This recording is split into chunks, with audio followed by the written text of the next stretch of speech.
I'm Dennis Daly. My first visit overseas was to London. I was lucky.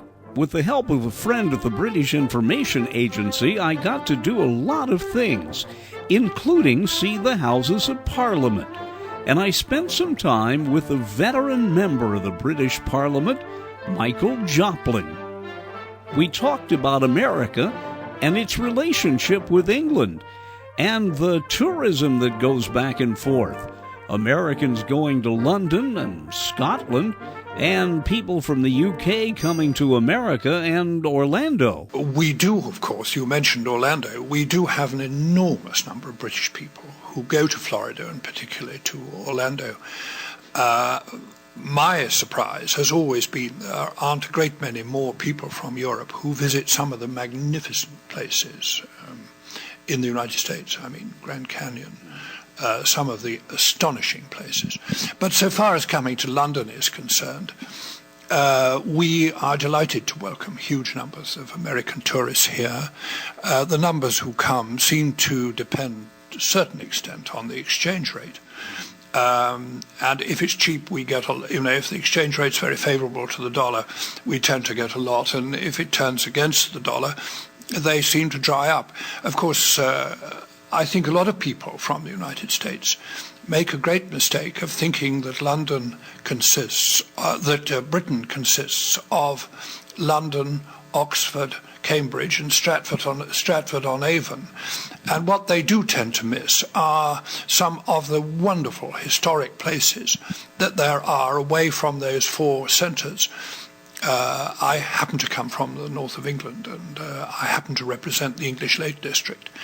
We get quite a lot of American tourists, but nothing like as many as those other places. And of course, the English Lake District is an absolute brilliant place for the British heritage. I mean, it was where Wordsworth came from. The daffodils are growing at this minute in the English Lake District. It's full of a tremendous number of literary connections of Ruskin, Coleridge, Beatrix Potter. I don't know whether the children in the United States read Beatrix Potter. I just did a program on Peter Rabbit for Easter. Well, Peter Rabbit was a constituent of mine, and certainly Beatrix Potter herself, members of her family have been members of my party organisation up in that part of the world. And so York is another centre, Durham is another centre. I mean, Durham is one of the great cities of Europe, and nobody ever goes there. And you have Eurobus, Eurorail, you have great air connections within the UK, and of course, rental cars are affordable. You have to learn to drive on the left. We call it the right side. I see.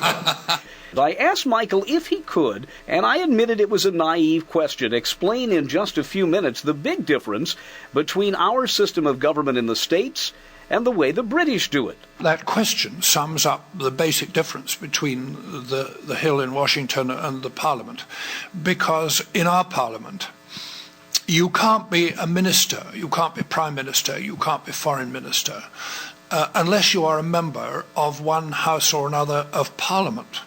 Whereas under your constitution, as you know, you can't be a member of the Congress and Secretary for Trade or Transport or Secretary of State or whatever. So that is a fundamental difference. We have in our House of Commons our administration, which is much smaller than yours in terms of political figures. Our total administration here is, I think, 92 ministers, of whom probably 25 will be in the House of Lords. And so that, quickly doing my sums, comes to, I think, 67 or so. I didn't try to follow you. 67 members of the House of Commons who are ministers. And they tend to sit on the front bench. If they speak, they're speaking on behalf of the government. But of course, all the rest of the party on both sides who are not on the front bench and don't speak on behalf of the party but just speak for themselves, they are known as backbenchers. Come to Britain, you will find we speak the same language, we think much the same way. The quality of the hospitality is, American hospitality is out of this world, but we're just about on a par with you for hospitality.